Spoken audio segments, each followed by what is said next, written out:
My guest today is Iana Serena de Freitas Ribeiro. Based in Paris, Iana is an actor, an NLP coach, and a yoga teacher. She's the director of artistic projects at Théâtre Les Pieds Nus.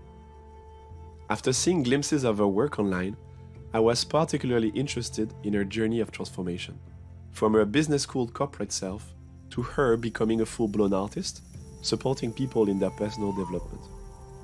In this episode, we talk about her journey through burnout to blossoming, actionable insights we can derive from her experience, and her approach to theater, an interactive upgrade of its antique form. Can you tell me how you present yourself at this point of your life? This is me, Iana Serena, still almost 37 years old, still trying to figure out some stuff about me and life. But the good thing about me is I think I finally succeeded in knowing where I wanted to go, because I think I didn't know for a long time. I think most people think they know, or maybe I don't even know if they know. But or maybe we have sort of an idea of where we want to go. But who we want to be, do we really ask ourselves who we want to be in this world? So this is a question I've been asking myself. I started asking this question to myself 7 years ago. So a stable job at a huge marketing company. And it was, I wouldn't say it wasn't interesting, but very quickly I noticed that something was wrong because I wasn't feeling aligned with myself. This is my motto, my leitmotif. Being aligned. I started digging into myself. It started with quitting the job and quitting my partner and my apartment, which I had just bought, and moving to the countryside and doing theater a lot. And as I had time, the more time I had, the more time I had to dig into myself, because when you are alone, when you have time, you have more time to think and more time to realize stuff about you and what's going through your mind. When you're busy, you don't have the time to go through all that process. So all this forced me into working out a lot of traumas I had, and it was necessary, absolutely necessary, that I worked on them. So I think it took me time, but I think I've been through all my family and mother issues and my personal traumas regarding my wounds of rejection and the need of being loved, and I understood all this. And I started yoga for myself. I started NLP, neuro linguistic programming, for myself. And these were doors that I opened randomly, or maybe not so randomly. Maybe they were just put on my way. It was the right thing at the right time. And they actually opened me to new perspectives of life. And it's like I started seeing how little I knew and how big was the world. And the more I knew, the less I knew. See what I mean? I started understanding things about the human being and how the mind works. And the more I got into this, the more I got into spiritual stuff and personal development, the more I thought, okay, this is never going to end. It seems like an endless work of a whole life. So that was quite a long presentation. Yeah, it's good. I like the fact that you're not concluding it, so it's perfect. No, I'm never concluding. There's no conclusion. No, it's good. Was it incremental, or was there like a breaking point when you're like, okay, now it's done. I can't do it anymore? Oh, you know how the body works. It starts sending you signs, and if you ignore them, there is one point where he says stop, and something happens in your life. I don't know, you get an injury or a disease or whatever, and you get sick, and something happens. The thing is, I think I closed my eyes to a lot of signs which were there from the beginning, and I refused because I thought that was the life that I had to have. It was the life that I had built. It was too hard to admit that maybe I was wrong. Maybe I had made the wrong choices. Today, I know they were not the wrong choices, but at that point, I thought that maybe if I admitted I was not in the right place, it meant that I was wrong from the beginning, that my studies weren't supposed to be those ones, and they costed me like 30,000 euros. So It was a very expensive mistake. Yeah. I just thought it's okay, you're going to figure out, and it's a question of time. And when you're unhappy somewhere, you always think, okay, if I just change my job, I'll feel better. The thing is, you don't look profoundly at what's not going fine inside you. You're just looking at the surface. When you look at the surface and you don't dig into it, the pattern repeats itself. So there is a point where, yeah, I got into depression and burnout and stuff. And obviously this is the final signal, an alarm, I would say, everybody. If you don't look into this and you don't change anything from something so impacting as a burnout, then what will make you change?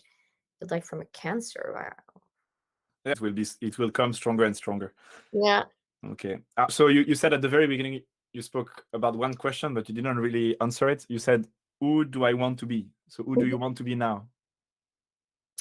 I think that I got the answer to this. Maybe this can evolve, okay? But I got this answer only maybe a year ago or so, a bit more maybe. And it's hard to say, but I don't know if I can give you a very precise answer. We have plenty of time, so I guess you won't be able to make it short, but if you can make it as long as you want, as long as the meaning is there, it's fine. But also because it's quite abstract. Like, I want to be, for example, let's say I want to be a good person. What does that mean? For me, it means something that will be different for you or for my neighbor or for someone else. That's what I mean by I don't have a concrete answer, because the answer is mine. I know I want to have an impact. I know that I have ambitions. It took me too many years to understand that actually I was capable of a lot of stuff, and I was thinking too little for a long time. And this is linked to my background and family and the environment I grew up in. But now I think I'm bigger and larger than what I thought I was. So who I want to be is I want to be somebody who is honest in her relationships. And honest seems like, yeah, everybody wants to be honest. And I thought I wanted to be honest at first, but I realized that sometimes my behavior wasn't totally honest because I wasn't always being honest to myself, for example. Let me give you an example to be more concrete. For example, you think you need something in life, and you think maybe, okay, that's better. You think you want a certain type of partner in your life. You think you want a partner that brings you this and that. Okay? You think this is what you need. So you go into a relationship that brings you maybe this and that. But if you really knew yourself, you would understand that this is not really what you need. You need something else, and you weren't being honest with yourself. So by not being honest with yourself, you weren't being honest with your partner. And if things go wrong, maybe this is one point that could give you a response to the problems you could have in your relationship. And this occurred to me, and I wasn't clear. I wasn't clear also about, because I wasn't clear about who I wasn't being totally myself, neither in my relationships. I don't know if I'm being... Yeah. So basically, if I understand you perfectly, it's honesty, but it's more the alignment bit of the beginning of understanding truly who you are, and then making choices from that state, and then basically always trying to be consistent with that inner self that you have. So it's like honesty, but a more profound honesty than just, I'm going to tell the truth. It's like really understanding what is the truth, which kind of truth do I want to be aligned with. Yes, and when you have this answer, the rest comes.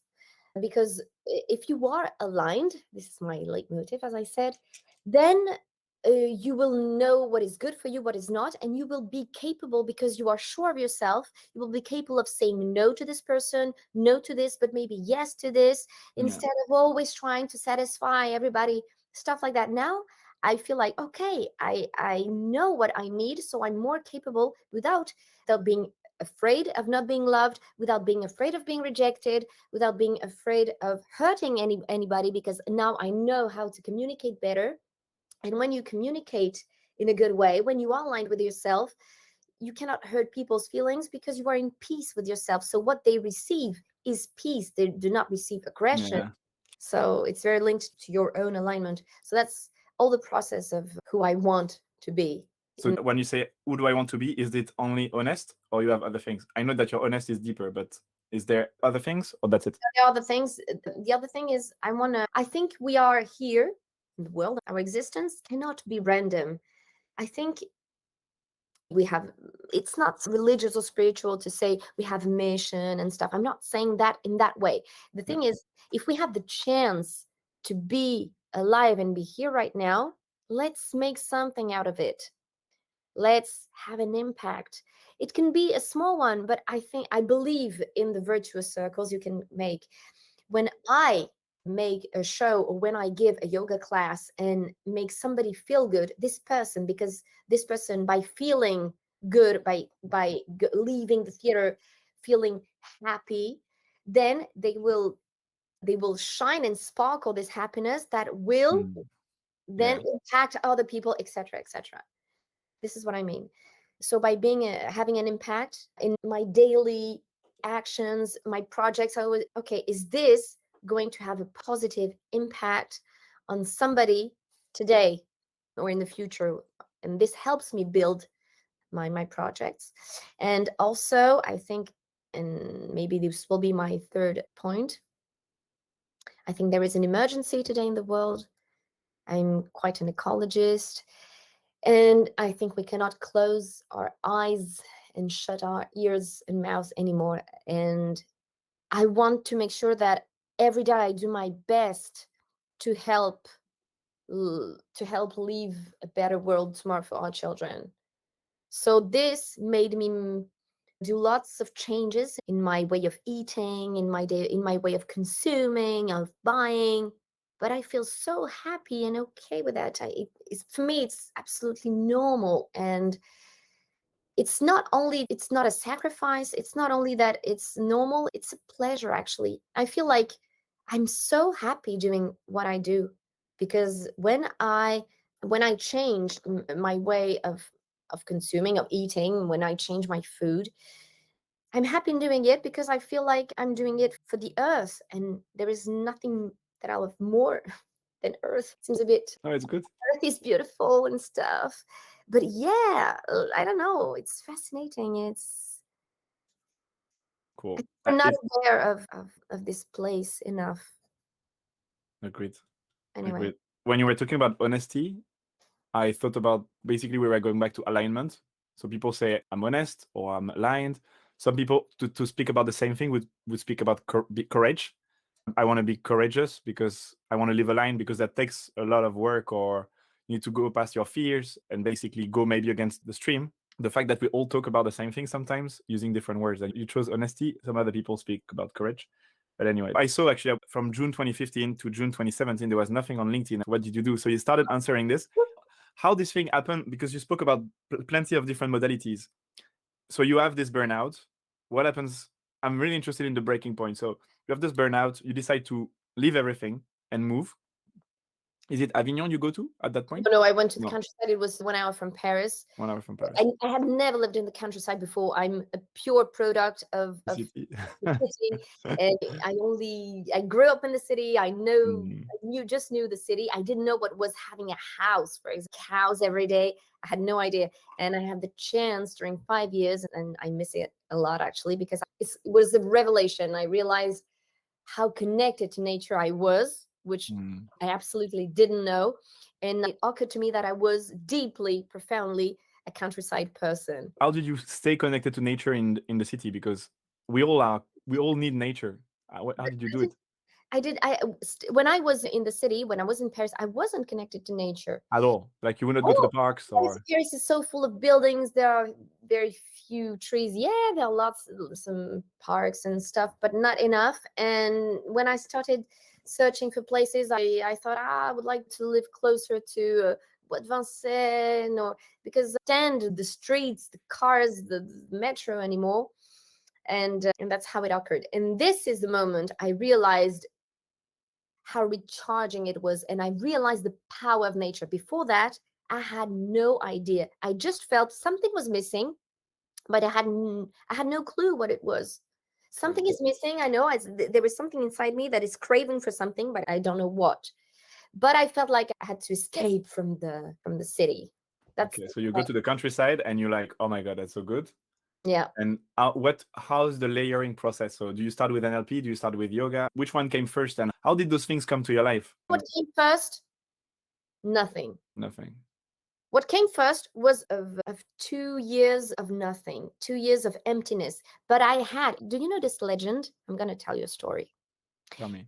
Story of, I wouldn't say, I don't remember from which country is the story, but the story is, it's a man who goes from spiritual guides to spiritual guides and to meet them and very renowned guides in his country, and he speaks to them, and he does sort of internships with them to learn all Practice. their practice and stuff. And he goes to see the last one, who's supposed to be the master, the highest spiritual guide ever. And he says, okay, hello, master, I'm here to learn. Tell me everything you have to teach me. Okay, come here, sit down, and let's have dinner. Okay, they have dinner and stuff. And when he finishes dinner, the guide gives him more food. Eat. So he doesn't feel like refusing, because he's afraid of being rude. So he accepts, he eats again. When he's finished, again, he serves him another meal. So he starts saying, I cannot eat anymore. He says, you have to eat more. He insists. And he said, no, I'm full. I'm going to vomit. I'm going to throw up. So the guide says, see what you've done till now? It's this. You've been absorbing. You didn't even have time to digest all the information that you received. It's time for you now to digest before going into something else. So this is what happened to me during those 2 years. During a long time, I had a big feeling of guilt for having done nothing, because you always have this necessity of accomplishment. You have to accomplish something. And I felt bad because all my friends from my scholarship, from my business school, I wasn't able to tell them what I was doing because I was just simply doing nothing. But it's like my mind and my body just simply couldn't do anything. Yeah. So I just needed a break. But also, this break during these 2 years were the beginning of a deep transformation that was necessary to then start something new. I couldn't jump immediately into something new. I had no idea what I wanted to do. Yes, I did theater. I wouldn't say I did nothing, because my direction, I had my theater company that was created in the meantime. I started little things to go into the direction which I wanted, which was arts and theater. But yeah, that's why there is this gap. I love it. I love the fact that you own it as well. I think you need emptiness in order to create, and it's like you need to give space for people to start. For a seed to grow, you need to give it time, and you just can't just start again. And also, I think there's pressure, because when you probably achieved a certain level in the corporate life, and then you go into a completely different thing and you need to go back to zero, right? Yeah. And you can't just, okay, I'm switching, I'm going to be in business, and then I'm going to do something completely different. But you can't get at the same level, because you need to get this experience and this understanding from deep within. So I hear you. The funny thing about your story, I think we should do it as an experience. You should just organize a dinner and just keep serving food and force people in, and then at the end, okay, you got there's wisdom in it. I love that. That'd be so funny. It would be actually funny as a performance art, that kind of real life dinner. Cool. So you did those 2 years. What came first? Theater, you say? Yes, that was my starting point. And you started before, when you were still at Accor. You were doing theater. To be completely honest, I started theater when I was 9 years old. I think 8 or 9 years old. And when I was little, I told my mom, I want to be an actress. It was my dream. It's what I wanted to do. And when I was 18 and I got my bachelor, I don't know how you call it, high school certificate or something like this. Yeah, okay. And I had to choose whether I was going to continue in my artistic studies, because I was also a musician. I did theater, and then I did lots of artistic stuff. So I was profoundly connected to the artistic world. But I also had my certificate, high school certificate, whatever, with good mentions in a special class where it was the best of the high school, because I was a good student. And it seemed like everybody told me, it was stupid not going to serious studies, big quotes, Yeah. because everybody did that. It was the natural way out. They either went to engineering or it was very serious studies. So I thought I have to do that too, because otherwise I would be too different. Why I was the only one who considered continuing in theater. But then I thought, okay, I don't have any connection in arts. My parents are not connected to that world, and they worked a lot in their life to help me have this level of studies today. So I felt I owed them, and because I owed them, I wanted to make them proud, and I wanted to see that thanks to the studies that they gave me and the environment I grew up in, I could have a diploma and have a serious, good earning job and be financially autonomous very fast, so that maybe in the future I would be the one helping them, etc., etc. So this is how it started, but actually it wasn't really what I wanted to do. I just did it. Did you continue theater during Grenoble École de Management and your prépa? Actually, yes. Yeah. I was in charge of a theater group in my business school, and I also was in charge of the school musical. Okay. And so I tried to enjoy, and I joined. Yeah, I also was part of a group of improvisation. So I always You never cut that connection. No, I was maintaining the link with this. And during a long time, I thought maybe it would be enough to have this just as a Hobby, yeah. hobby, till I decided, okay, I should maybe give it a bigger chance. And when I arrived, when my 30s arrived, I thought, okay, what have I done in 10 years? My 20s, they just flew away. Okay, then I studied and then I worked, and that's it. I'm already 30. So that was how also it came. And the feeling, I mean, then obviously in my job, things weren't going well. And if everything had been going well in my job, would I be here today? I have no idea. I have no idea. If it was just to compensate a little bit for the loss of theater and arts, maybe you stay there. It seems impossible to me that at the end I wouldn't have Switched over. switched and gone into theater completely. But today I feel grateful for what happened to me, even though it was hard. What happened to me at work was very hard and traumatic, because it took me a long time to process that. I think it's what helped me really jump into the decision. Otherwise, I wouldn't have done it. So there's beauty. One of the things that we do in arts is to try to connect with people with the kind of universal truths. And there's a way to find it, whatever profession people have. And you can always talk to them about love and things that are deep within our trauma, all those things we all experience. So you always can connect. But the beauty of going through school, of prepa and business school, and then having a corporate job, if you're a writer, not the actor, there's this play of, you can actually play on all these experiences that they have and you have, and that they had specifically those things because you were having them, like the OKRs, the business reviews, all these things. I think there's beauty in creating art that is grounded in reality. So there's this opportunity when you have two lives like this to say, okay, I had those 10 years.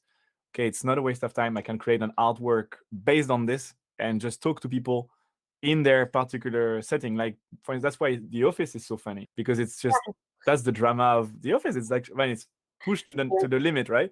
But this is true in a way. It is, those archetypes exist.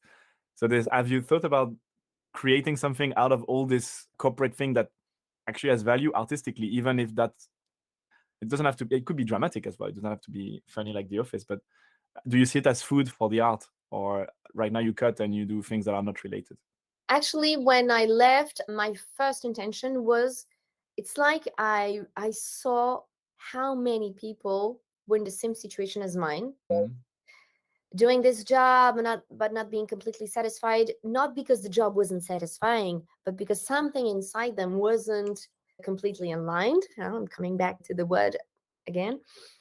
And I thought I would like to use theater to help them the way it helped me find myself and find my own source of energy to align myself. So at first, my idea wasn't to create a show or a play or something that was related to my past life, but to use theater as a means that I wanted to bring inside this world that was so in opposition to arts. Ah. And the thing is, I had to cut for a while, and just life drove me to different ways and different paths. So I didn't go deeply into that direction. But I do that because I give a lot of classes to adults who come from this world and have jobs like this, etc. So in a way, I talk to them. But after I left my company, I wrote a lot. I went during 2 months to Turkey in Cappadocia. And during those 2 months, I just wrote and wrote and wrote. And I had to write, and it's like I had to use this means to expel something out of me, to Yeah. clear out. Get it out. Yeah. Have you kept the writing? It's there. Yeah, actually, I never opened it, but it's somewhere there because I always keep my all my The journals. stuff. Yeah. Do you think there's enough food, or do you think it could turn into a masterpiece or something? Like Masterpiece. I don't know if, but you know what? This is right. When we do something, we have to consider everything as if we wanted to make it a masterpiece. Otherwise, there is no point. So you're right. You're right. Actually, Bastien, who works with me and created the company with me, he's an absolute genius in creating, and he's the best ever. And he's always telling me, when are you going to make your own, I wouldn't say one woman show, but my, how say, seul en scène, my own play. Okay. No, because it was stand-up is a very particular type. Okay, of, yeah, you could just play it, but just make jokes and stuff. That's not my type of show. I like to do plays and shows that are poetic and that make people also dream and live different kinds of emotions. But yeah, already thought about maybe writing and doing something that would tell this story. I just haven't figured out how, what, why. But maybe I'm starting to be ready. So maybe sooner than I think. How can theater help company and people beyond the fun of it and just enjoying the artistic process? Do you see that it can unlock real problems? Just a little parenthesis. My way of doing theater is not the way most theater companies work. Okay. Most theater companies that go into business companies to make theater interventions as a team Bonding. team building and group stuff. They do role plays. They work on particular themes like office well-being or professional relationships and communication between employees. So it's very specific. It's like tools to solve a business problem. Yeah. Yes, it's still always oriented business, and it's hidden between office well-being, but behind it's always business. My way of treating theater is always connecting body and mind. In theater, unfortunately, especially in France, theater is considered to be just you have a text and you just say the reading and you play. This is not the way I consider it. That actually, if you look and if you always dig into stuff. If you dig into theater history and you go back to antiquity, you would know that theater was a whole art, which included dance, singing, performing acrobats and stuff. It was very complete. So artists they wrote and they played music. They were really complete artists. Like you wouldn't say, oh my God, what they do, I'm not capable of doing it. Yes.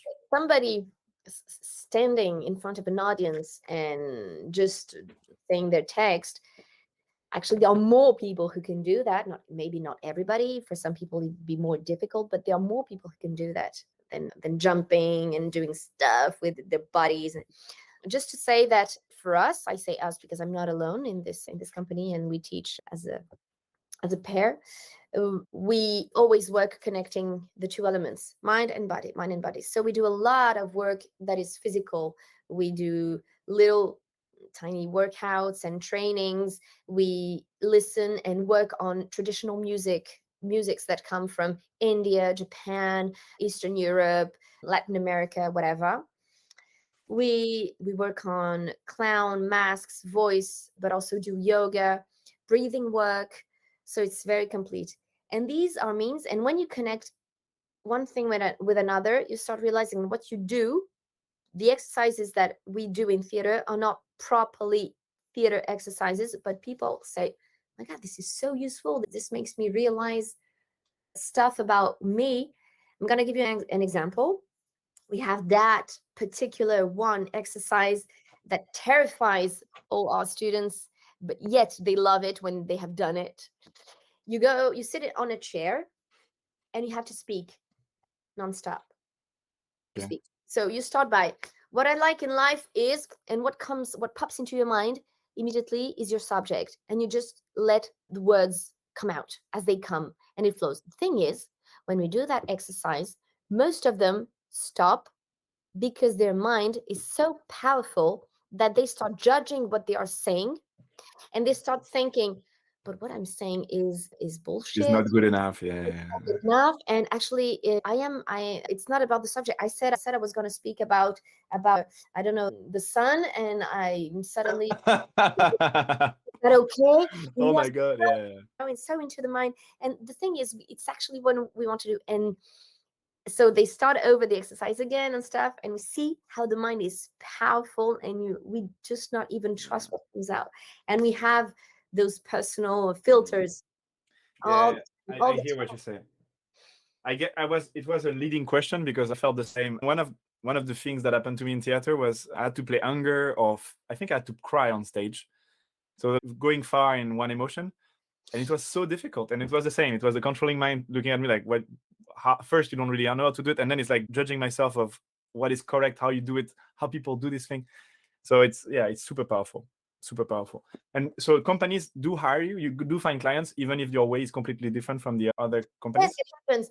What we like most is we are generally hired to go into schools and talk to students and initiate them. That's what we do most. But we have been having more and more companies, asking them to come do some workshops for 2 hours and stuff. And it must be funny the first the first 15 minutes, like, okay. but it's something we like, and it's difficult to work with adults. A lot of people would say, oh my God, working with children is so difficult because it's a lot of energy, but children are open to anything. They're not, how to say, formaté. Yeah, formatted, molded Yet. They're not molded yet. Yeah. And maybe they have some traumas, but not yet, not that much as adults. My God, adults are just a huge baggage of emotions and traumas and Very fixated. Yeah. and Yes, yes, we are. so going through this. That makes it more interesting because then you can see the difference. But it's hard in 2 hours. In 2 hours, you can just give them a glimpse of it and be like, look, you start shaking the structures. Oh, something happened. You just can create curiosity. That's the thing you can achieve. Can you achieve more than curiosity after 2 hours? Yes. Yeah. But I think 2 hours is too short. No, I say 2 hours, but it's generally we work on 3 hours. 3 hours. 3 hours is more. Yeah. In 3 hours, something can happen. And you can have a little impact, and they remember it after 3 hours. 2 hours is a bit short. Gotcha. And yes, sometimes even people come back to and just get into our adult classes. And what do they seek when they come to theater? I'm not talking about I'm more interested in the people who are not looking as an art form, and more people who are looking at it as a personal development tool. Because the art form is, okay, I'm going to practice theater and maybe at some point I can become a professional actor. That thing is a different story. But I want, for instance, to be more impactful in my speech when I present something, or is it someone who's lack of confidence and they want to be more confident?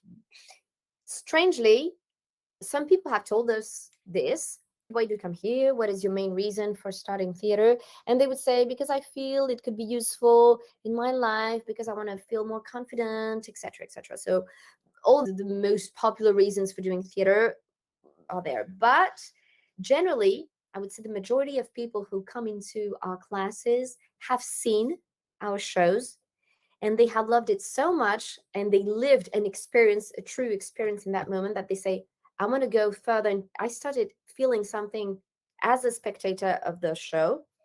So I want to work with them.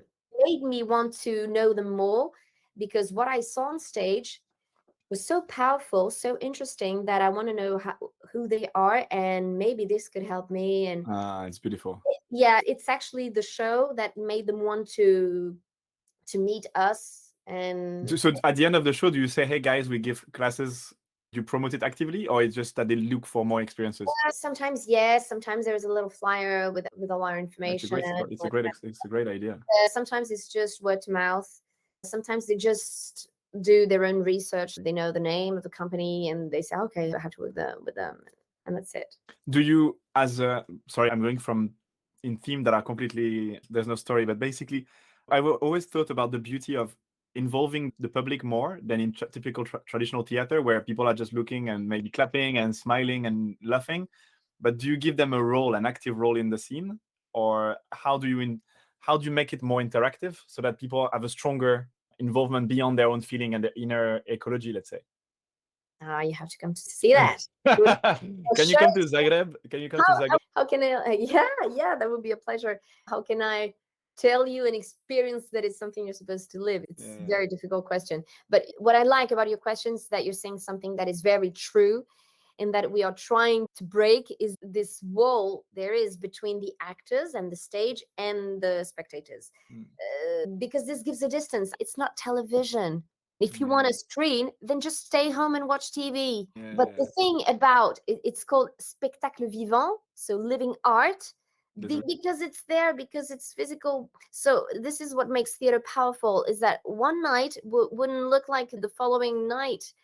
Maybe today I was tired, and yesterday I was sad, and it's very subtle, and the way the public reacts has an impact on us, etc. So yes, it's one of the main objectives of the company is make the public live something strong. Like, the comparison might be a bit daring, but why not?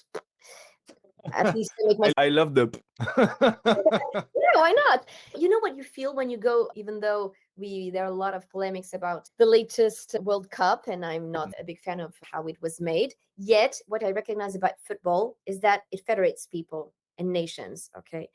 And it's okay to scream. It's one of the rare places where people can scream and jump, and it's okay to jump and scream. Yeah. Okay. And it's like you share something powerful among a lot of people that don't know each other, and that's the power of football. That's also the reason why I regret it should be even more beautiful in terms of what they transmit in terms of values and stuff. But this is another subject. We're not here for this. Yet, what I recognize about football is this power of uniting people. Okay. I believe that all the places that assemble people, typically theaters, it could be movies, places where people who don't know each other are suddenly joined together with the same objective, is to watch something that they have one common point. They are here for one reason, like concerts or festivals, when you have this energy that comes because your favorite group is there on stage, and just suddenly everybody loves each other, and there is no judgment, there is no discrimination, there is no racism, there is no such stuff, because there is one thing that unites them, and they all see their common point. The problem with theater is that theater has lost a bit of its beautiful reputation of being something that elevates us for two reasons. First, it became something very elitist. Either you have very expensive shows with big names and stars and stuff, either you have things that are of poor quality, sorry to say, but yeah, there's stuff that is poor. So that's the first reason. And the second, what was my second reason? Yeah, it's not fancy anymore. Netflix and stuff are here now to entertain us. There was a time. It's hard to create the same magic of a $2 billion movie that with in a room. No, it's that when theater was born, you didn't have smartphones, you didn't have TV, you didn't have anything. So the only way of escaping your reality and your daily routine was this place. It was the only stuff. You also had the Olympic Games and stuff like that, but there were less sports at that time. Nature. Oh yes, or nature. But nature, you go generally by yourself. But places that would, Yeah, everyone focusing on the same point, what you said at the beginning. and with a lot of people at the same time. Yeah. And now we have a lot of choice in terms of entertainment. So yeah, also the way we teach theater in school makes it so boring. So a lot of people think theater is boring, or it's complicated, or it's just for intellectual people, because sometimes, and that's true, and I understand that the public sometimes is mad at us, because there are people who just do plays for themselves and not for the audience. Yeah. I think the reason why people don't like it so much, I think, because you don't get more interaction in most places. Most Yes. places are giving you the same interaction that you would have on TV. So what's the point? So what's the point? Yeah. And that's why I like your question, because I think this is a mission that we have and a responsibility that we have as actors. Otherwise, yeah, just stay But I behind. would, so let me suggest ideas to go deeper, because I thought about this already and I didn't have time to write anything, but I told you we did a show. So I'm not saying it was a great show. We worked a lot on it. And one of the things that I enjoyed the most was when we were going in the public, in the audience, and looking at people in their eyes. So we would escape the stage, go there and look at them and talk to them. And that was one of the strongest moments for me as an actor in the show.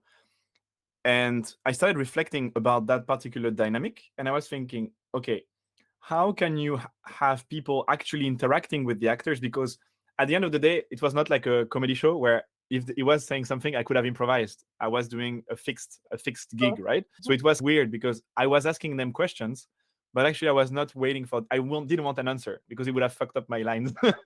So please don't say anything. So there was that kind of fear of it. I hope he's not going to say anything. And I was really interacting with them. It was quite violent the way I was interacting, because I was going to them and like a meter away. I think it was COVID, so maybe a meter and a half, and talking to them.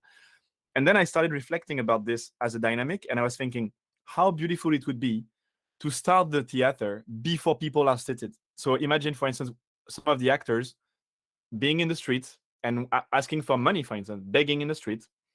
And most people they would act as if they were not the actors. They would act as if they are beggars. So they would have an interaction which would be a bit shameful of, I didn't take care of this guy. And now he's the actor. And then he's looking at me, he's on stage. Or someone getting drunk outside and interacting with someone having a fight, like creating personas outside the stage so that when they go on stage, they have a different meaning and people have an history with them. And also, I was thinking about all the different dynamics. And I feel like you can't do it. If every show was doing this kind of thing, it would be, okay, they're going to be outside and going to do this thing. So you would lose the element of surprise. So obviously that won't be every show can do this thing. But at the deepest of this question I have is what kind of mechanisms we can play with so that clearly I'm having a different experience than the TV. And I think that's one of the things that is cool with the comedy shows, is because they make jokes with you when you're on the first row, or with you when when you scream, they do something with it. They play with it. And with traditional theater or even modern theater, usually there's the audience to stay. And one of the shows I saw, I didn't play in it, but my teacher was playing in it. It was a show where the scene was in the middle and the spectators were all around. So we were like a circle. And sometimes the actor was 1 meter away. I think this proximity, even if there's no interaction, creates something. I think also seeing people naked, like stuff that are completely moving you, so breaking patterns, also does something. But I'm surprised, and I told my friends, like the company, we were talking, and I was very surprised that at this stage, there's still very little is done in terms of that deep interaction, and there are so many opportunities. So if you want ideas, I have a few because I've been reflecting about this. Yes, I'm open to anything, but what I like about your question is that actually it's systematic in my theater company. These questions are automatic. They're not questions. They are like checklist. We need to do this. Yes. Yeah. For us, it's normal to welcome the audience and be there when they arrive. For example, we have done a show where once we just shared a drink with them in the middle of the show. It was Romeo and Juliet, and when they get married, we just said, okay, it's cool. It's really cool. And in Cyrano, which is a play I'm gonna perform next month, and February 13th. Yes, there is a moment where there is a character that goes into there is a character in I would like to say the whole surprise. Yeah. So, okay. Yeah. But there's a character that goes into the audience to give them a surprise. and they interact with them because he offers the audience something specific, so there is an exchange. So there is always something, and after the show we always go to see the public and talk to them. And so depending on where we perform, the possibilities are different. And you're right in saying that maybe there is a point also where you have seen everything, and everything has been invented. If all the theater companies did that, then it would be hard to reinvent yourself and make that effect of surprise. But what I like about going to theater is that there was a time when you went to theater, it was a sort of ritual. You dressed yourself, you put a lovely dress and a tie, and you went to the restaurant and you had a good dinner, and then you went, and it was a whole event in itself. So it was your moment of the week where you had that special night that you make it special. For me, making it special is part of the package. I love what you're saying. And before you continue, I just wanted, because otherwise I might miss this, but there's the responsibility is not only for the actors, basically what you're saying now. It's like you have a responsibility to make your evening memorable by what you do before, during, after, and connecting with the actors. Yeah. Actually, it's not their fault if they don't do it anymore. It's because things have gone. I'm guilty. Guilty there. My wife is more like this. And then we also have the responsibility of make them have a sort of task when they come from the outside world of their their job and stuff, and the transports and the traffic jam, and make them switch progressively into something that they were going to live, and that when they leave the place, the theater, they leave with this little something inside them, and they don't lose it. So it's also our responsibility. So I love it. I love how you're approaching it. Yes, thank you. Yeah, it's great. It's really great. Okay, cool. So going back, we went deep into theater. So I think I get the picture on the theater side, and I'm very excited. I would like to see you. I won't be in Paris on the February 13th, but do you plan international dates or something like this? We will be in Avignon next July, Festival of Avignon. Actually, Avignon is quite something different in terms of theater, because the fact that we are doing parades during the day to meet to attract to bring people, to attract the public, makes you have a relationship with them, and then you see them in the theater. So this is quite also a bit different. So hopefully after the festival, maybe we'll have who knows, let's pray and cross fingers that we'll have international dates. So if that's the case, you will be informed. Okay, cool. Yeah, Barcelona has a big French community, and I know a few people there. And as a selfish ask, come to Zagreb. Be selfish. That's okay. It doesn't only depend on me. That's the difficulty, but it would be pleasure. Lovely. Okay, I think so. There was theater that was always there. So basically, we have the first, like, the common link of your life through all these moments. Then there was you spoke about PNL, yoga, well-being, and personal development. How those happened during those 2 years of nothingness, a bit of theater, and then little by little, I guess you layered stuff, like you discovered something and you started going deep. How did that happen? When we created the theater company and we started giving theater classes, I felt I needed to legitimize myself. I had obviously a feeling of not being legitimate and imposter syndrome. Yeah, exactly.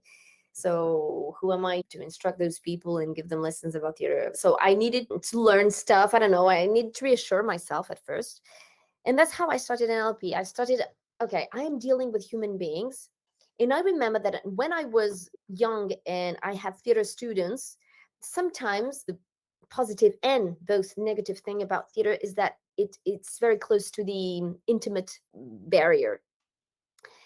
And sometimes you even go through, because when some emotions come out, when stuff, the real you, the inside you come out on stage, sometimes it's not even conscious. It's independent of your will. Yeah.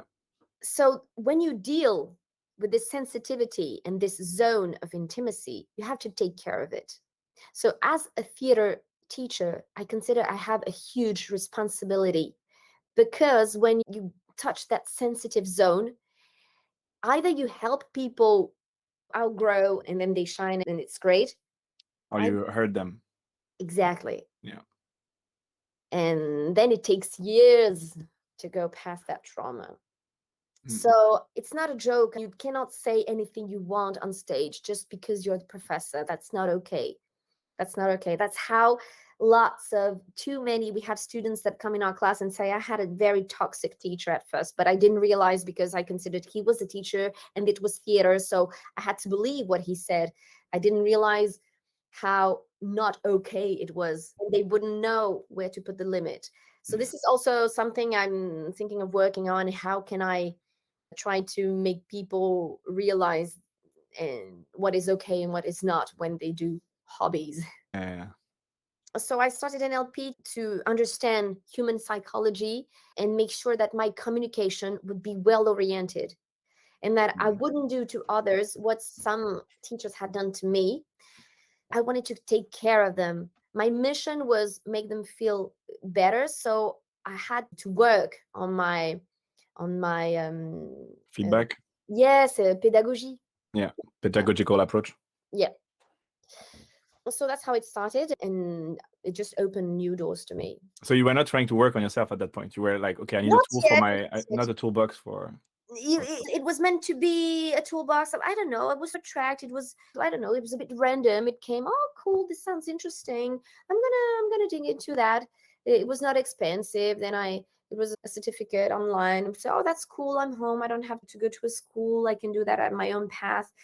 It felt right at that moment, and suddenly just opened so many doors to me because I understood more about the brain, about our reactions and emotions. And suddenly I thought, oh my God, if just I knew that sooner. I wish I knew that sooner. And I wish everybody knew that. So that's It would be how easier. so that's how I started. I wanted to tell everybody about, oh my God, did you know that we are not our emotions? Actually, do you know that our emotions are driven by something else, etc., etc.? There are no negative emotions and stuff. That's for the NLP part. And then to work on my body and also for my acting practice, for me as a professional actress. And I was attracted to yoga. And so sometimes you're attracted to something, you don't know why exactly. I had an idea of what yoga was, and I had the idea that yoga was a good way of being stretchful and having a beautiful body and a beautiful way of moving.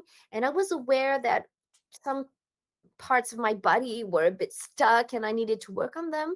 So I thought yoga would be a good way of entering because it seems approachable, because I thought I'm too old now to start a dance class because I can, but they don't work deeply into your body and stretching. I'm not going to start gymnastics like when you're a little girl and Yeah. you throw the stuff in the air. So I thought yoga maybe is a good intermediary. That's how I started. And I started little practice for myself. And then I thought, I feel I need to go further. I need to go deeper into what yoga is. So I made this teacher training, 200 hours. It's the first step of being a teacher. But my idea wasn't being a yoga teacher at first. It was just Training yourself. having a new chord in my, using actually my teacher training in my theater classes. Because as I told you before, Legitimacy again. yes, we work on the body, and every class of theater starts with Movement. with movement and body workout and stuff. So I thought, oh, yoga would be also a good approach. I need to understand the body better. I need to understand anatomy. So this training is going to give me a lot of information about all this, and then I'm going to do that in my theater classes. So it was my objective. But then people started calling me and saying, I saw that you were doing yoga. I saw you on Instagram. Actually, I would like to take a class. Do you by any chance give yoga classes? So actually, I have a diploma, so I can. Like this. I'd love it very much. And it started like this. And I loved it. So now I have 2/3 activities. And at what point did you use those things on you? Immediately. Yeah. As I entered these new things for a professional reason, let's say, but immediately I saw the impact on myself. So you Very kept going. Cool. And how do you see the intersection between all these different things? How do you integrate them? That's what I was going to say, actually. For me, they're all linked. Some people, when I say that, it's not immediately obvious, but yoga is about working on a way of being. It's not only about asanas and postures. It's about a way of living. It's philosophy. And behind the philosophy, it's a connection of the mind and the body, and doing yoga is a way of living. There is a lot of lessons about how you should behave towards yourself, towards the others, etc. And this goes with yoga. Then NLP is about also the mind and breaking patterns. When you understand more about how your brain works, then it helps you change. And theater, it's our approach that was already very connected to this type of approach. So it's just the approaches that are similar. It's like saying Pilates and fitness have common points. Yes, and there are common points between Pilates and yoga, and sometimes there are things that seem a bit different, and yet they have a common basis. Yeah. So I would say that NLP is about understanding, yoga is about applying, and theater is just a means of then like the role play the companies are asking for, but you just do it with other tools. I would say first step, you can take any step you want, but it's not necessarily in that order. But NLP is for understanding, yoga is for applying in your daily life, because as I said, it's not only philosophy, it's not only postures, it's also philosophy and way of being in your life. And theater would be, okay, now that you have done all this, expand yourself. So through theater, we write, we create. So then you have gone through this, you can expand and you can explode the way you're meant to be. We always say that to our students. We see you the way you really are. And the way you really are is bigger than what you think you are, actually. So are you aware of the difference between Sutra and Tantra? The Sutra is more incremental way to enlightenment, and Tantra is you live it right now. Okay. So to me, it looks like you have the Sutra is like the yoga and NLP. You little by little, you learn those blocks. And then the theater is a container where I can be whoever I want, and you help them. So do you help them with identity, basically creating a new identity? Do they write it or they just play it on stage? It's more complicated than that, because some people are ready and they're very open and it flows. You go past them, and some you have to be very careful the way you talk to them and the way you make them work. So we are that's part of, I think, any teacher's job, is to understand how to address to each student, because you don't speak to each the same way. That's, I think, one of our strengths, is being able to see who each person, what each person needs. Sorry.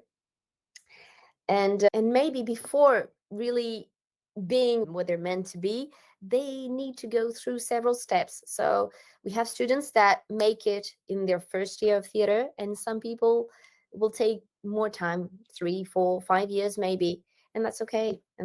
We don't all evolve at the same speed. Yeah. We did a lot of retrospective, and you wrote in LinkedIn that you didn't like that. So maybe looking ahead, do you have any doubts about where you are, what you're doing in the company? What are the things that you're not sure about? What are the half-baked projects, the things that are still forming right now in your life? I would say that for the first time, I have no doubt about where I am and where I'm going. But till now, I felt some things were missing. And I think that the things that were missing were especially my mindset. As I said at the beginning of this conversation, I think that during a long time, I believed I wasn't meant to do big things or huge things.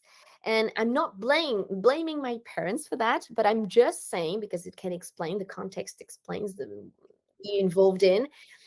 If I had grown up in a family where my parents were successful entrepreneurs, and I had heard all my life about success and the mindset to have to create a successful enterprise, then at 20 years old, I wouldn't have had the same mindset that I had when I had 20 years old. The thing is, my parents didn't have successful work, enterprise, etc. So I had to build this mindset. And this took me a long time. And I think that for too long, I was very lonely, except that I was with Bastien, who is my business partner. But we didn't have, because he grew up in the same type of environment than me, so we didn't have all the keys to go where we wanted to go. And it's very recent that we have started to meet new people who have opened new doors to us, and we have enlarged our network, and therefore our knowledge, our capabilities, and this is how It's things growing. So change. you're just in the perfect space for rocket launch. You're prepared, and you're like, no, it's and you're gonna. You've just We're there. described the feeling. You've perfectly described the feeling I'm at right now. Okay, now Yeah. So what are you working on right now? What is right now taking most of your energy? we have a new class. We used to do theater class for adult amateurs, but now we have a professional class. One of our dreams was to create a theater school that would be different from all theater schools, etc. Otherwise, why do something if it's to do the same? Yeah.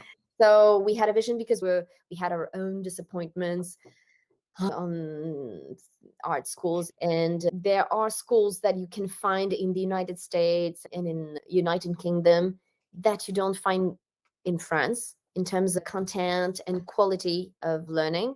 So we had this big dream of creating a professional school. So we started with one class, and this is an unprocessed, this is okay, long-term project. I would like to have my own place. I was on the process of buying a theater, and then the prices came, so it's not the perfect moment, but who knows, maybe it will be this, maybe it will be something else, maybe it will be just another day. But having my own place where we can express and build our own shows and tell people, because we have things to say, we have an identity, a strong identity, and we have things to say, Contribute. and work on doing more master classes, workshops, and stuff. So this is for the theater company part. And then on more NLP and yoga, my project is to help people connect, people who are not necessarily fond of moving, of sport, etc. Give them the facility, showing them that it's easy to just move 10 or 15 minutes, giving them the guts to do it, and give the accessibility to moving through videos. So I have to create all these videos and create a sort of program, an online program. So that's one of the big projects for the year. And then among other things, I'm working on creating my affirmation cards and my oracle, and I would love to create my own podcast and my 2024 agenda, because I have my own journal. This can be your first episode for your podcast. Why Boom. not? Done. Why not? Cool. If you feel yourself at a crossroad, what would be the two options, or what paths are lying in front of you at this particular moment of your life? Maybe it's for your projects, or if you're for yourself as well. If I had two options and I had to make a choice, you mean? If you visualize yourself in this situation, which road do you see? You know, when I tell you about this, what do you see? What comes into my mind immediately is a way. I don't know if that answers your question. There is a way where things will just flow the way they've been flowing till now. So I know I have a sort of process now that works. I have my classes and I have something that is ongoing, and it's okay and it works. So I have this track, and I have another track where it can be bigger, and I'm going to go to that track. But you will need to give up on the other track, basically, to do it properly. Now the mindset is ready, and you're aligned, and you're like, now I can do it. I have Bastien. We're strong. We're building our network. We have everything to do it right now. And now it brought me back to the struggle of our own play when we were practicing, because we had other things, right? Everyone has at work, and it was a side thing. And so you could not put that many hours. So even with the best intentions, we ended up working just a few hours every week until at one point, 1 month to the show, and then everyone accelerates and we kill ourselves in just 3 weeks. And when I think about your thing, with all the knowledge that you have, all the experience, you have the team, you're ready to do something big. We talked about Netflix, you have the big shows, and all those things in my mind is more like more human beings putting more hours towards something, more resources. And it's just not 20 people, but it's like hundreds of people working toward one particular event, which is a 1 hour and a half moment where people are dreaming. And so when I feel about you competing in that market, or let's say not competing, but contributing something of value to the world, it obviously needs to be going deep enough for long enough so that you get some magic. And the question is, who has this time to create that much magic? And I know that, for instance, our group didn't have the time or didn't have the intention to go that deep. One of the guys became a professional actor. Another guy is a director and is doing multiple projects. But most of the group was not fully focused. But if you are focused with Bastien, and it's just about putting enough like focusing all this energy into one thing. And when you talk about all the different things, you have like probably 5 or 6, and I interrupted you before you finished actually, so the list is very long. It's a part of me when you were talking about this was alive saying, hey, why don't you just put all your wood or your energy behind one thing and you make something magical that then explodes? Because the things we were talking about, the ideas I was sharing about making an interaction, it doesn't exist yet. So for instance, this is one of those things where this doesn't exist. You do it, but to me, what you were describing is not full in. It's one parameter in your show. It's beautiful, but it's one parameter. How about the whole show is this wedding scene, right? Where the whole thing, everyone is participating, which is crazy, right? It's very chaotic because how do you play it? Maybe you need to prepare the audience. Maybe they need to watch a video on their way in, like whatever. But whatever project you take, to me, it's like going beyond the fear of putting all your eggs in the same basket. But unless you do this, it doesn't happen. That's kind of what I felt. Maybe those are the 2 roads you saw. That's my contribution to the 2 roads I see as well. Yeah. I spoke too much. No, I'm thinking about what you're saying. As you were talking, lots of things were popping in my mind. You're right about one thing. You cannot do many things perfectly. So it's not about being perfect on everything you do, but trying to be doing your best. I think you have to make choices and do less, but do better. And in that sense, you're right. And it's part of something that I acquired it's best practice that I didn't have much till now, is being able to organize myself and my year according to the projects and what I want to achieve. So I will have to make choices. And I know that among all the stuff that I gave you on list of things that I want to accomplish, there are many things that won't be for this year. And for the first time of my life, I'm okay with it. And I'm not projecting my frustration, even though it hasn't started, because I think that's also what's pleasant about life is the taste of progress and the taste of these little things that come, and having new projects is part of the excitement. Yeah. And there are stuff that we are now experts at, like creating shows with our students. And see, you spoke again about this, what we make the public live, which is actually, you're right. What is our identity? What is our priority? If we want to make people live important stuff, isn't that where our focus should be?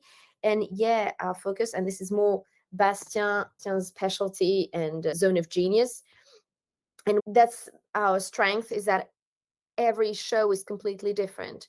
We had last year a show where the audience was bifrontal, so we played in the middle, in sort of corridor, and on the right and the left the public was there.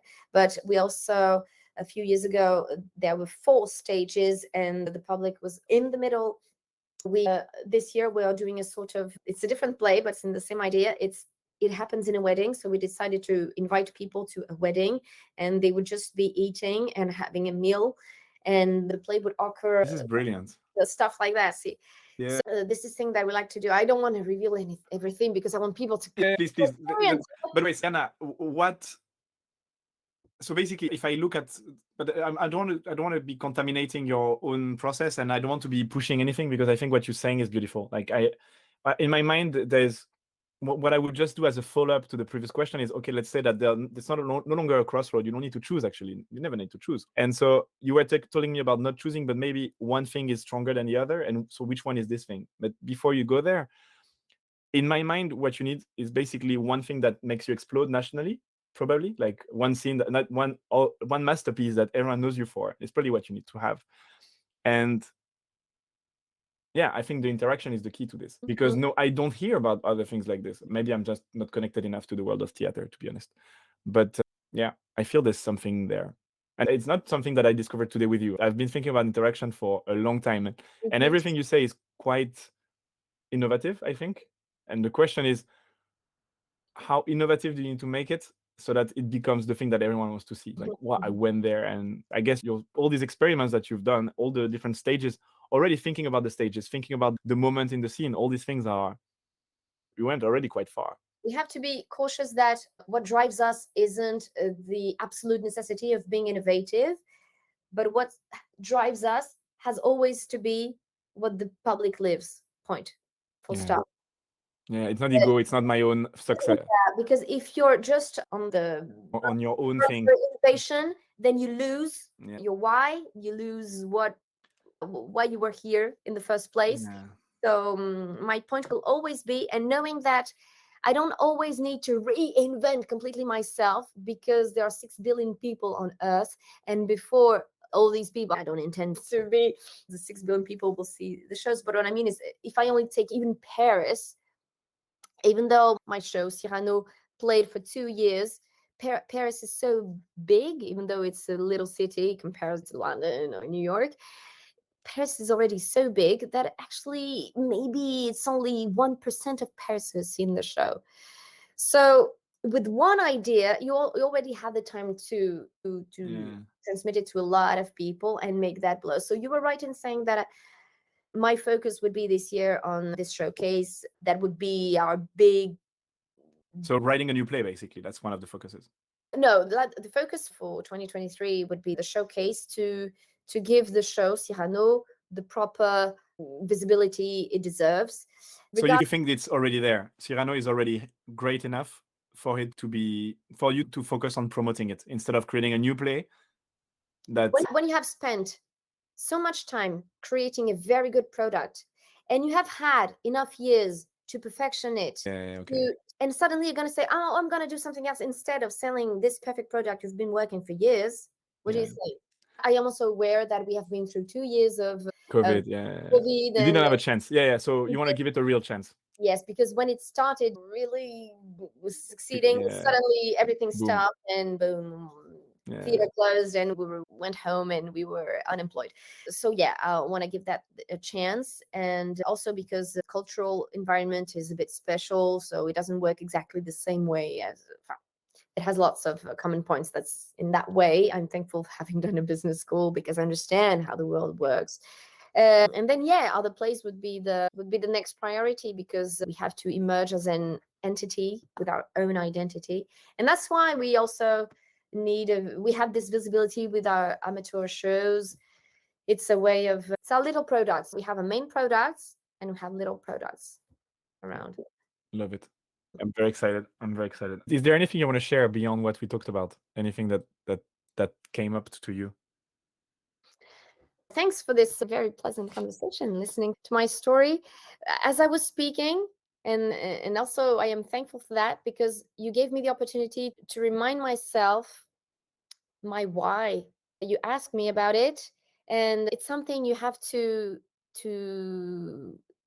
if those who are listening have never done this, then it's my best advice, I would say, is work on their why. The why, you can find Simon Sinek's conference for TEDx on YouTube, and he explains that very well. And I think that finding your why gives you purpose of life, and reminds you why you get up in the morning and when you do stuff, why when it goes wrong, when it doesn't work, how you stand up and how you keep motivated whenever you're tired or fed up or depressed. So I think the why is something very powerful. And just remembering that my why is linked to other human beings makes me realize how important it is, and I don't have to give up. So it gives me motivation to, okay, let's go back to work now. See? You can find out more about Iana on Instagram, Iana Serena.